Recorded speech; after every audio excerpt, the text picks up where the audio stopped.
통하여서 우리를 도우시는 성령님이라는 제목으로 말씀을 나누도록 하겠습니다. 어느덧 로마서가 반 지나갔네요. 반 벌써 지나갔어요. 뒤에는 좀 쉬워요. 앞에는 교리, 조금 더 논리적으로 설명하기 위해서 애썼던 바울의 모습이지만 뒤에는 후반부에 갈수록 그 믿음을 갖고 살아가는 사람들의 생활, 삶의 모습을 보여주기 때문에 조금 더 쉬우실 것입니다. 조금만 참으시면 돼요. 우리는 로마서 8장을 보고 있는데요. 지난주 말씀을 계속 여러분 이어갈 것입니다. 로마서 8장은 흔히 성령장이라 해요. 성령장.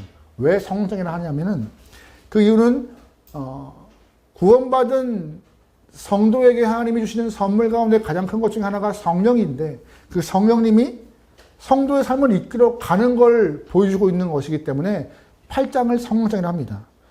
지난주 말씀을 통하여서 우리의 내주하시는 성령님이 우리를 어떻게 이끌어 가시냐?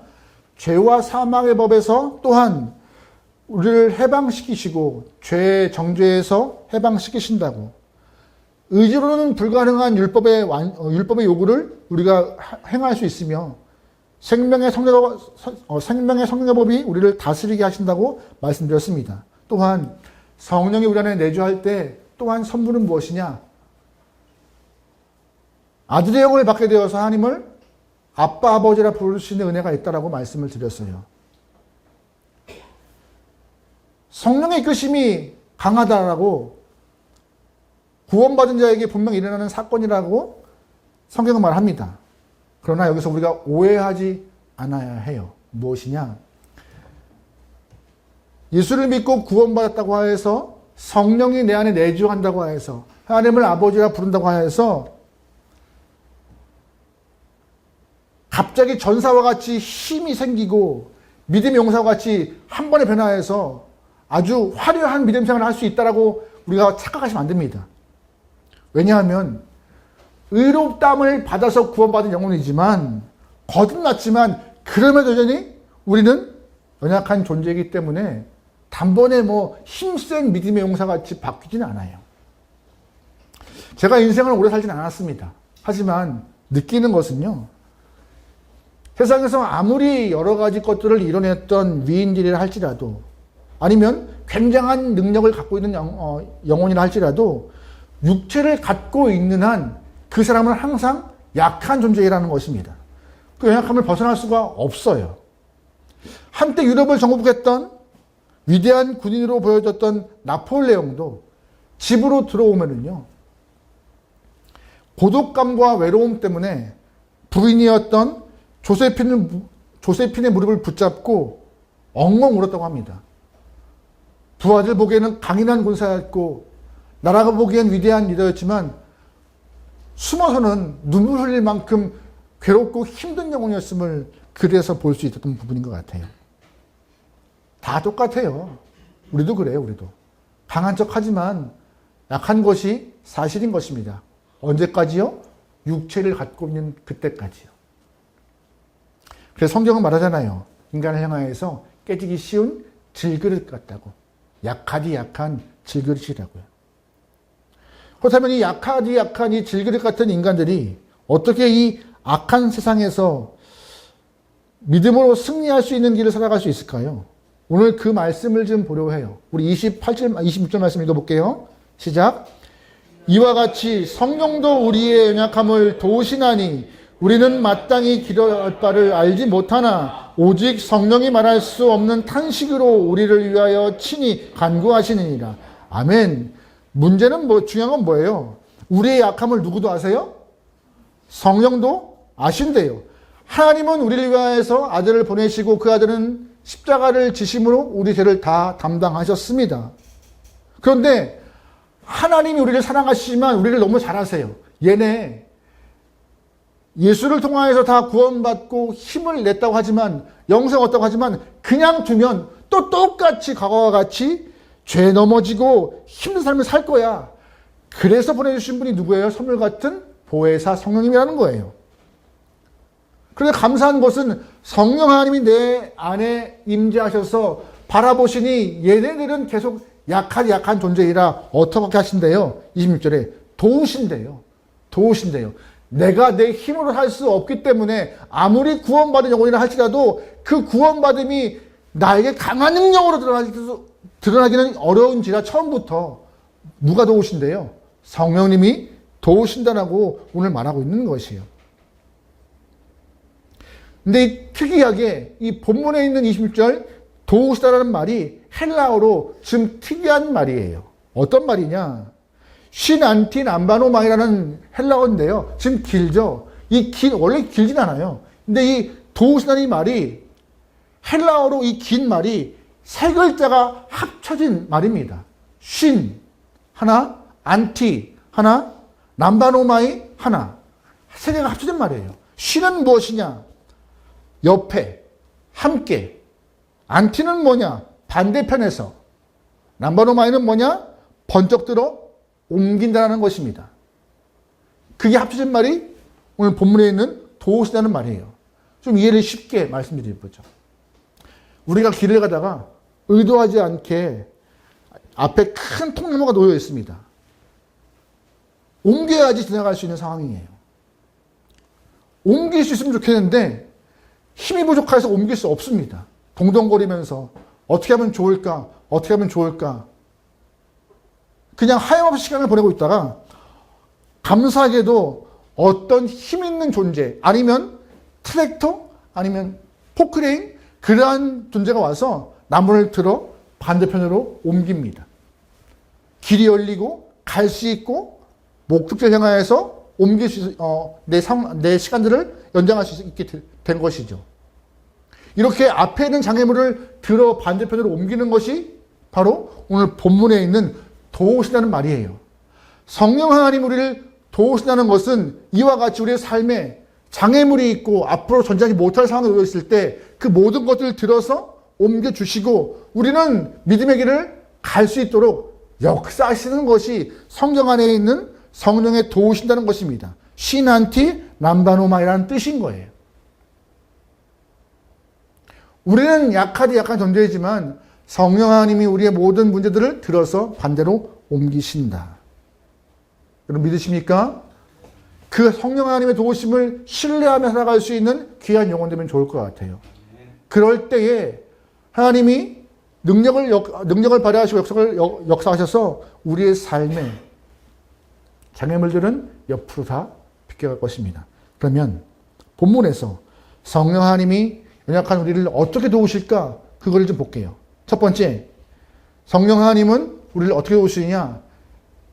기도를 도우신대요. 뭘 도와요? 기도를요. 한 번 더 읽어볼게요. 20절 말씀입니다. 같이 봐요. 시작. 이와 같이 성령도 우리의 연약함을 도우시나니 우리는 마땅히 기도할 바를 알지 못하나 오직 성령이 말할 수 없는 탄식으로 우리를 위하여 친히 간구하느니. 아멘. 우리는 기도에 대해서 알고 있습니다. 기도가 뭐예요? 기도는요, 하나님의 은혜를 경험할 수 있는 은혜의 통로입니다. 또한 기도는 뭐예요? 하나님의 능력을 경험할 수 있는 능력의 통로예요. 성도가 기도하면요, 세상 사람들이 볼 수 없는 하나님의 나라를 볼 수 있고, 성도가 기도하면 세상은 줄 수 없는 하나님의 힘을 경험할 수 있습니다. 그게 기도인 거예요. 기도는요, 하나님과 만날 수 있는 통로인 것이죠. 근데 문제는 뭐예요? 기도가 쉽지 않다는 거예요. 안 쉬워요. 예를 들어서 무슨 일을 해? 라고 부탁하면요, 어렵잖아요. 밤새 뭐 좀 해 하면 그냥 해요. 아니면 신부를 시키면 다 해요. 근데 기도하자 그러면 진짜 안 해요. 왜 그럴까요? 어려워서 그래요. 어려워서. 기도 어려워요. 쉽지 않아요. 그냥 손 모으고 눈 감으면 된다고 생각하지만 기도가 쉽지 않은 것 같아요. 여러분, 예수님과 함께 살아갔던 제자들도 어느 순간 넘어진지 아세요? 기도할 때요. 예수님 옆에 다녔습니다. 어려움을 이겨냈어요. 쉽지 않은 시간을 다 같이 경험했습니다. 근데 언제 무너져요? 기도할 때. 예수님이 십자가 지기 직전에 같이 기도하자 불렀어요. 그리고 넌 여기서 기도해. 난 저쪽에서 기도할게. 기도 시작하십니다. 근데 이들은 뭐하고 있어요? 잤어요. 기도가 쉽지 않아요. 눈 감으면 졸려요. 집중하기 어려워요. 또 1분, 2분 지나면 할 말이 없어지는 것 같아요. 무슨 말 해야 되나.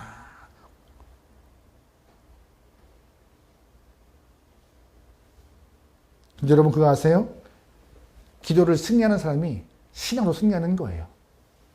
그게 참 가장 어려운 건데 그 기도를 승리할 때 하나님의 마음을 아는 것이고 기도를 승리할 때 주의 능이 임하여서 우리가 삶 가운데 승리할 수 있는 기반 되는 것입니다. 근데 기도가 안 되니 그 다음이 안 되는 것이죠. 어떤 목사님이 이런 말씀 하시더라고요. 모든 질병은 감기가 시작인 것처럼 모든 신앙의 문제는 기도의 부재가 시작이다. 기도의 부재예요. 기도의 부재는 영적 침체를 가져오고 영적 침체는 영적 패배를 가져온다. 기도는 해도 되고 안 해도 그만인 것이 아니라 마땅히 해야 될 일이다. 할렐루야. 잘 됐어요. 이번 주 금요일 기도회로 보입니다. 많이들 보시죠. 같이 기도하시죠. 근데 오늘 본문에 잘 뭐라고 되어 있어요? 흥미로운 것은 성령님이 말할 수 없는 탄식으로 우리를 친히 간구하신대요. 기도로 도우신대요. 무슨 말이냐면은 그만큼 우리의 형편없음을 보여주고 있는 얘기예요. 구원받은 성도가 마땅히 무엇을 위하여 기도할지를 모르고 있는데 성령 하나님이 대신 기도하신다는 거예요. 여러분 우리의 기도를 잘 보세요. 우리의 기도가 어디에만 집중되어 있는지. 나, 내 가족, 내 직장, 내 공동체, 내 나라, 내 문제 온통 뭘로만 되어 있어요? 나 중심의 기도. 이것을 보면서 성령 하나님은 말할 수 없는 탄식으로 아이고야 그게 다가 아니다면서 대신 기도를 연장해 주신대요. 혹시 기도 모르겠는데요? 어려운데요? 그냥 기도하는 자리에 나와서 앉아 계세요. 그리고 같이 손 모으고 눈 감으세요. 그러면 성령 하나님이 말할 수 없는 탄식을 갖고 같이 친히 간구해 주신대요. 내가 어떻게 말할지 몰라서 입을 다물고 있다 할지라도 그 마음 다 아신 하나님께서 하나님 현규 마음 아시죠? 말 못하고 입을 지금 다물고 있네요. 이 영혼의 마음을 아시는 하나님께서 이 영혼의 마음을 좀 들여다봐 주세요라고 대신 기도해 주신대요. 누가? 성령으로. 문제는 뭐예요? 기도하는 공간, 기도하는 시간, 기도하는 자리에 있으시길 바랍니다. 교회면 좋겠어요. 교회가 아니라 할지라도 어느 곳이든 여러분이 있어야 할 자리가 기도의 자리가 되어서 꼭 손 못지 않을지라도 기도하는 마음으로 주를 부르고 주를 찾고 간구할 수 있게 소망합니다. 간구할 때 놀라운 축복 임하는 거예요. 철부지같이 잘못 구해도 괜찮습니다. 잘 몰라서 맨 끝에 예수님의 이름으로 기도합니다. 못해도 돼요. 그냥 아멘 해도 돼요. 앞에 빼먹고. 믿음으로 나왔던 그 마음을 누가 아시는 거예요? 하나님이 아시는 거예요. 성령 하나님이 얼마나 급했으면 이럴까요, 하나님? 여러분 급한데 다 폼 잡아놓고 기도하시지 않잖아요. 애가 넘어질 찰나예요. 그러면 엄마가 그러네. 잠깐만 기다려봐. 엄마가 정리 좀 하고 자 준비할게. 엄마가 준비되면 넘어져. 이렇게 하진 않잖아요. 그냥 급하면 아버지 부르게 되는 거예요. 급하면 주여 찾는 거예요. 뒤에 미사하고 다 붙여가지고 안 해도 된다는 말씀이에요. 그만큼 뭐가 우선인 거예요? 믿음으로 하나님을 아버지를 부를 수 있는 그 마음이 되어 있는가? 간구하는가? 나머지는 성령 하나님이 채우신대요. 기도합시다. 성령으로 도우신대요. 두 번째, 성령 하나님 어떻게 도우시는 건가? 모든 것을 합력하여서 선을 이루는 삶으로 우리의 삶을 이끌어 가신대요. 28절 말씀입니다. 같이 읽어봐요. 시작. 우리가 알거니와 하나님을 사랑하는 자, 곧 그의 뜻대로 부르심을 입은 자들에게는 모든 것이 합력하여 선을 이루느니라. 아멘. 이 말씀 많은 분들이 좋아하십니다. 협력하여서 선을 이루신다는 말. 이 말씀 보면은요, 만사형통 모든 것들이 다 잘 될 것 같은 느낌이 들어요. 그죠? 그런데 이 말씀의 본 뜻은, 더 깊은 뜻은 많은 일들을 주관하시는 주관자가 있다는 것입니다. 주관자가. 내가 하고 싶은 대로 뜻이 이루어지는 것이 아니라 삶을 주관하고 계획하고 이끌어가시는 분이 있기 때문에 그분이 협력하여서 너의 삶을 가장 좋은 모습으로 이끌어 갈 것이라고 하시는 것이에요. 내 뜻, 내 방향, 내가 꿈꾸는 것이 아니고요. 가장 좋은 모습으로요. 우리 인생이 제멋대로 방향 없이 가는 것이 아니라 하나님 손에 의하여서 잘 조절되어 어디로 가요? 선함으로 이끌어 갈 것이고 예수님을 닮아가서 성결한 모습으로 나가게 할 것이라는 것을 오늘 본문에 얘기한 것입니다. 관리하시는 분이 있다는 것이에요. 여러분 집에 정수기 있으시죠? 정수기를 렌탈하시는 분들은 한 달에 한 번씩은 코디네이터가 와서 필터 갈아주고 다 합니다. 관리하시는 분이 있어요. 우린 그냥 뭐 하면 돼요? 찬물 먹고 싶으면 냉수에 대면 되고, 뜨거운 물 먹고 싶으면 온수에 대면 되고, 얼음 먹고 싶으면 버튼 바꿔서 얼음 빼면 되는 것입니다. 마찬가지로 하나님 우리의 뭐 되시는 것이에요? 우리의 삶을 주관하시는 코디가 된다는 것이에요. 이 모습을 가장 잘 경험하는 것이 요셉입니다. 여러분 요셉 아시죠? 요셉은 어렸을 때 형들의 미움을 받고 은 20에 팔려서 애굽의 노예 생활을 하게 되었습니다. 아울러서 옥살이까지 하는 아주 억울한 일을 경험하게 되었죠. 근데 그게 끝이었나요? 아니었습니다. 하나님이 그의 삶을 주관하시고 그와 함께하여서 그는 형통한 자가 되었습니다. 결국 애굽의 총리까지 올라가게 되었죠. 요셉은요, 자신의 삶을 하나님이 주관하시고 이끌어가시고 관리하시고 통치하심을 신뢰했습니다. 그래서 형들과 대면할 때 이렇게 말하잖아요. 나를 애굽 땅에 보낸 것은 하나님이 우리의 생명을 위하여서 먼저 이곳에 보내신 것이다.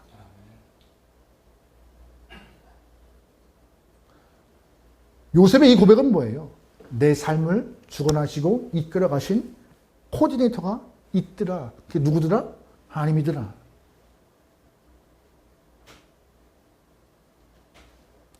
가끔씩 보면은요, 예수 믿는 사람들이지만 매일매일 죽겠네, 못 살겠네, 큰일 날래 하시는 분이 계세요. 그래서 어떤 분은 제 옆에서 저와 같이 오랜 시간 동안 일하시는 분들은 이렇게 표현하더라고요. 죽겠네라는 말을 하고 싶어서 하고 싶진 않고 힘든데 이런 말을 쓰면 안 될 것 같아서 살겠네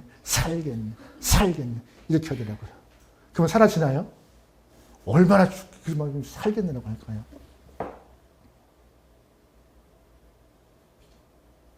오히려 죽겠네를 살겠네라고 바꿔 부르는 것보다 오히려 그냥 이렇게 성령 하나님이 내 안에 계신 것을 신뢰하면서 하나님 가장 선한 길로 인도해 주시라고 기도하는 것이 훨씬 낫습니다.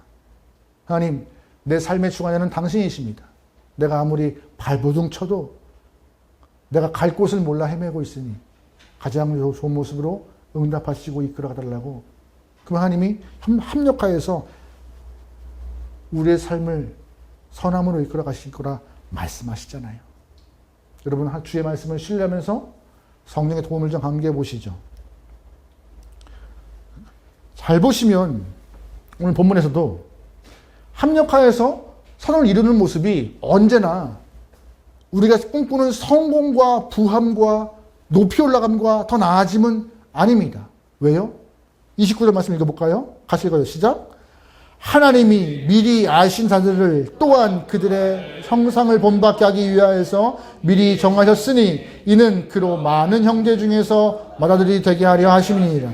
아멘. 잘 보시면 합력하여서 선을 이루게 하시는 합력하여서 선을 이루게 하시는 이유가 뭐예요? 아들의 형상을 본받게 하기 위하여서입니다. 오해하지 않게 소망해요. 무조건 잘됨이 아니에요. 우리가 삶에 어려움이 있을 때 기도하여서 하나님이 내 삶에 개입하시고 다스리시고 코디하신 이유는 딱 하나입니다. 예수의 형상을 본받게 하기 위하여서. 합력하여서 선을 이루는 것이 무거운 것이 들어져 옮겨지고 이것만 있는 것이 아니에요. 정말 근본적인 이유는 뭐예요? 내가 성도로서 예수 닮아가고 주의 형상을 담기 위하여서, 조금 더 전진하여서 본다면 성결함을 이루기 위하여서 나의 기도를 들으시고 응답하시는 말씀인 것입니다. 여러분 그러기에 하나님의 마음을 잘 아셨다면 성령이 또한 합력하여서 우리를 도우심을 기대한다면 세상 어떤 것보다 성령님을 의지할 수 있는, 그래서 기도할 수 있는 여러분의 삶 되면 좋겠습니다. 할렐루야. 아멘. 세 번째, 성령 하나님 우리를 어떻게 도우시느냐? 바로 구원을 확신하게 하십니다. 뭘 하게 하세요? 구원의 확신이요. 간혹 가다가 신앙생활을 오래 하셨음에도 불구하고 하나님이 자신을 끝까지 사랑하실까 고민하시는 분들이 계시더라고요. 내 모습이 이런데 예수를 믿은 지 오래 지났지만 내 모습이 변화가 없이 계속 이런 상황인데 나를 이렇게 사랑하실까? 끝까지 나를 하나님이 아끼실까? 나를 모른 척하지 않으실까? 걱정하시는 분들이 진짜 계시더라고요. 이렇게 마음 가운데 갈등이 있는 영혼들, 신앙 가운데 구원을 의심하고 하나님의 생명을 의심하는 영혼들에게 바울은 의심하지 말아라고 말합니다. 31절 읽어볼게요. 시작. 그런즉 이 일에 대하여 우리가 무슨 말을 하리요? 만일 하나님이 우리를 위하시면 누가 우리를 대적하리요? 자기 아들을 아끼지 아니하시고 우리 모든 사람을 위하여 내주신 이가 어찌 그 아들과 함께 모든 것을 우리에게 주시지 아니하겠느냐. 아멘. 무슨 말이에요? 괜찮아. 우리를 위하여서 아낌없이 다 주시는 분께서 줬다 뺏지 않으셔 하는 이야기예요. 더 이상 죄책감과 두려움에 흔들릴 필요가 없다는 것이 바울의 이야기입니다. 하나님이 우리 편인데 누가 우리를 대적할 것이야 하는 것이 오늘 본문의 이야기예요. 사실 이렇게 신앙생활하면서 죄책감과 두려움에 쌓이는 것이 당연할 수 있어요. 왜냐하면 신앙생활하면 조금씩 나아져야 하는데, 신앙생활하면 성결함을 좀 가져야 할 텐데, 신앙생활하면 성경 안에 있는 영혼들처럼 조금씩 성장하고 좀 나아지는 모습으로 주 앞에 기쁨을 드려야 되는데, 그런 모습이 아니라 오히려 더 눈치 보는 듯한, 잘 피해가는 듯한 모습이 보일 때가 있으니 어찌 이런 모습에 하나님이 나를 이뻐하시겠어라고 스스로 정죄감에 빠질 수도 있습니다. 예수 믿는 사람 맞아? 라고 손가락질 당할 때도 있어요. 어찌 이렇게 옹졸해? 어찌 이렇게 냉정해? 하면서 오히려 신앙이 우리를 더 폄하할 때도 있는 것이고요. 그런 말 들으면은 내 믿음이, 내 신앙이 온전하지 않은가? 의심도 들어요. 하지만 여러분, 그런 말에 휘둘리지 않기 바랍니다. 왜요? 구원은요, 내가 무엇을 해서, 어떤 행동을 해서 얻은 것이 아닙니다. 구원의 확신은 누구 때문에 가능한 것이에요? 내가 뭐 해서요? 내가 어떠한 것을 이뤄내서요? 아닙니다. 오롯이 우리를 사랑하신 하나님이 아들을 보내셨던 그 사실, 또한 그 아들이 십자가의 지심으로 우리 죄를 담당하셨던 그 사실, 그 십자가에 죽은 아들이 부활하셨던 그 사실이 우리를 구원케 한 것입니다. 우리가 한 거 아무것도 없어요.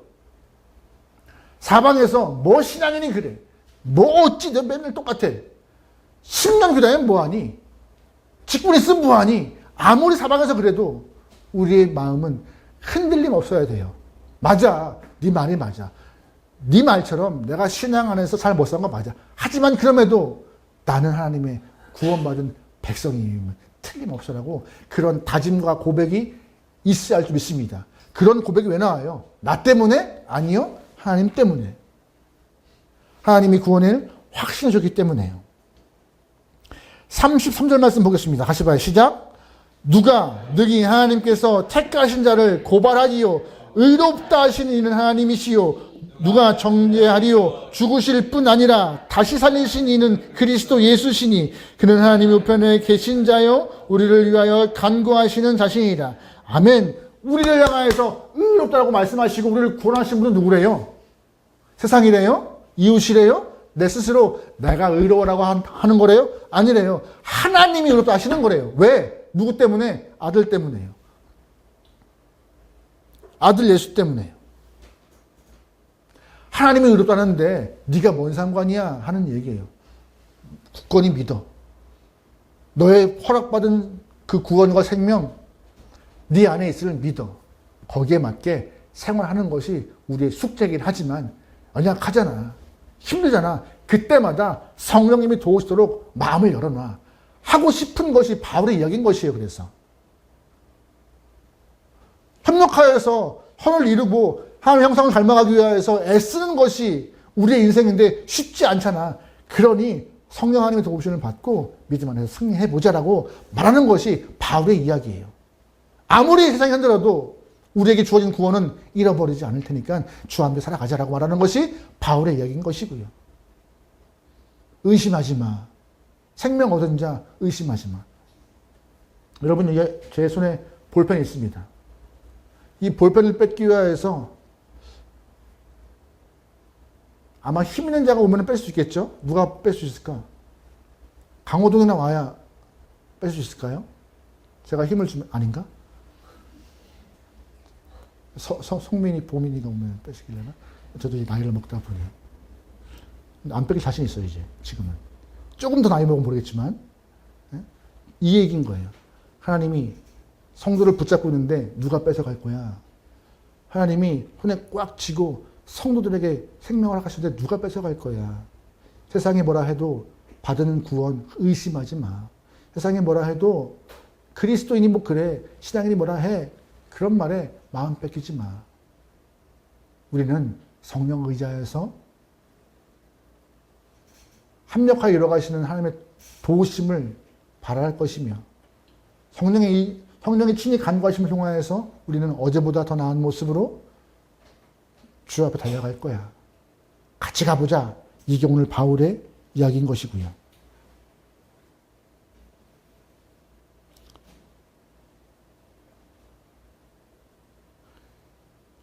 구원은요, 우리의 실력으로 내는 것이 아닙니다. 하나님의 사랑 때문에 우리가 거저 얻은 거예요. 우리 37절 한 절 볼게요. 시작. 그러나 이 모든 일에 우리를 사랑하신 이로 말미암아 우리가 넉넉히 이기느니라. 아멘. 이 모든 일에 우리를 뭐 하시느니? 사랑하시느니. 하나님의 사랑 때문에 우리가 넉넉히 뭐 한대요? 이긴대요. 사망에서 이기고 죄의 굴레에서 이기고 이 땅에서 승리할 수 있다 말합니다. 넉넉히요. 하나님 손에 붙들린 영혼들 넉넉히 세상을 이길 터인데 어떤 핍박이나 어떤 환난도 어떤 어려움도 우리를 넘어뜨릴 수 없다고 바울은 마지막으로 강조하면서 8장을 끝내요. 38절, 39절 읽어보겠습니다. 시작. 내가 확신하노니 사망이나 생명이나 천사나 권세자들이나 현재일이나 장래일이나 능력이나 높음이나 깊음이나 다른 어떤 피조물이라도 우리 주 예수 그리스도 안에 있는 하나님의 사랑 안에서 끊을 수 없느니라. 끊을 수 있다 없다? 없다. 하나님의 찜한 영혼인지라, 하나님 손에 있는 영혼인지라, 성령의 도우심과 친히 간구하심으로 또한 합력하여서 선을 이뤄가시는 모습으로 우리를 도우시기 때문에 하나님 안에서 관계가 끊을 수 없다라고 바울은 말합니다.